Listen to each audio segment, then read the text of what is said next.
Détente, joie de vivre, santé, croissance personnelle, voici la chronique Santé Bien-être. Mon invitée de ce matin est conseillère en développement organisationnel depuis une quinzaine d'années.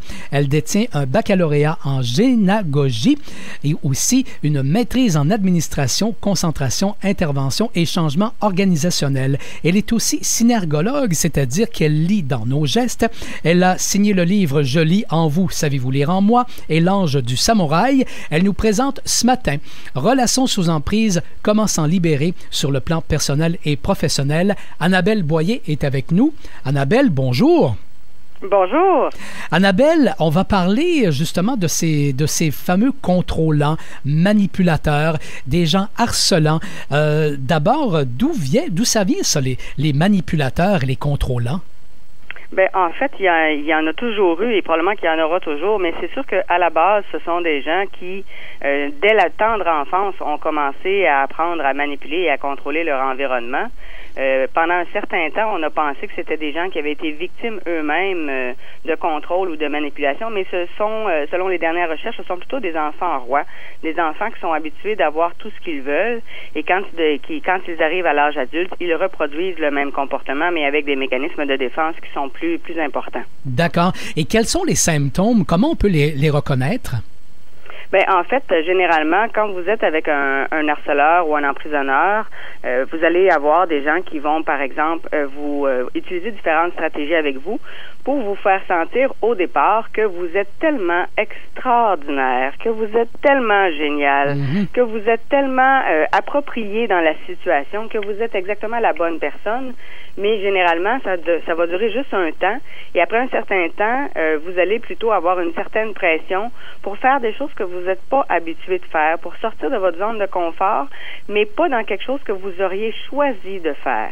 Et l'emprisonneur, évidemment, dans les indices qui devraient révéler là, que c'est un emprisonneur, on a entre autres le fait qu'il va utiliser beaucoup le secret. Il faut pas que vous dévoiliez la relation amoureuse que vous commencez à avoir avec lui. Il faut pas que vous dévoiliez le partenariat d'affaires que vous pourriez développer avec lui parce que les autres pourraient vous envier et les autres pourraient tout gâcher. Et donc, il va utiliser beaucoup le secret, la notion de privilège. Vous êtes privilégié d'avoir eu droit à cette information-là. Vous êtes privilégié d'avoir cette relation-là.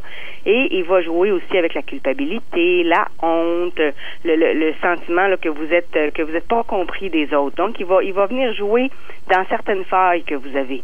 D'accord. Et donc, à ce moment-là, on agit comment? À partir du moment où on peut percevoir ce genre de choses-là, comment on peut agir pour peut-être bloquer l'intention d'un contrôlant ou d'un manipulateur ou encore d'une contrôleuse ou d'une manipulatrice? Bien, ça dépend, en fait, à quel stade vous êtes rendu. Parce que quand l'emprisonneur met en place sa stratégie, au départ, si vous en rendez compte dès la première phase, qui est la phase d'endoctrinement, si vous en rendez compte tout de suite, ça va être un peu plus facile de vous en défaire parce que là, il va juste falloir trouver une façon de devenir inintéressant pour l'emprisonneur. Donc, s'assurer là, de pas trop avoir d'échange avec cette personne-là. Par contre, si vous êtes vraiment très enfoncé dans la relation sous emprise, là, ça va être autre chose. Là, c'est sûr qu'à ce moment-là, l'emprisonneur a pris un certain contrôle de votre cerveau. Il va vous donner l'impression que vous pouvez pas vous passer de lui. Que si vous le laissez, vous allez manquer une affaire en or. Que si vous allez le laisser, vous allez scraper une relation d'amour extraordinaire. Donc, c'est dans votre esprit que ça va se jouer. Et les 3 premiers jours, les 3 premières semaines, les 3 premiers mois vont être excessivement importants.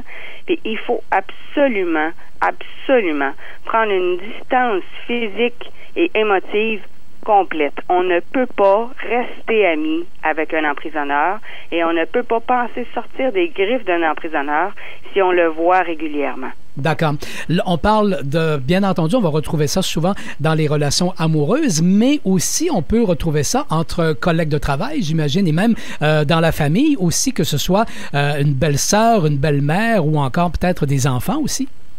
On en retrouve partout. En fait, les cas que j'ai eu beaucoup de cas en coaching en entreprise, mais évidemment, quand on se met à en parler avec l'entourage, on se rend compte que il y a parfois un des enfants qui essaye d'emprisonner la personne âgée de la famille dans le but, évidemment, de lui soutirer de l'argent.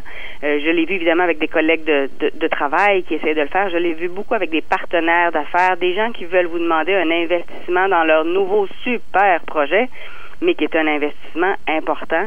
Donc, évidemment, quand on a la notion d'argent, généralement, on a un emprisonneur qui n'est pas tellement loin, là.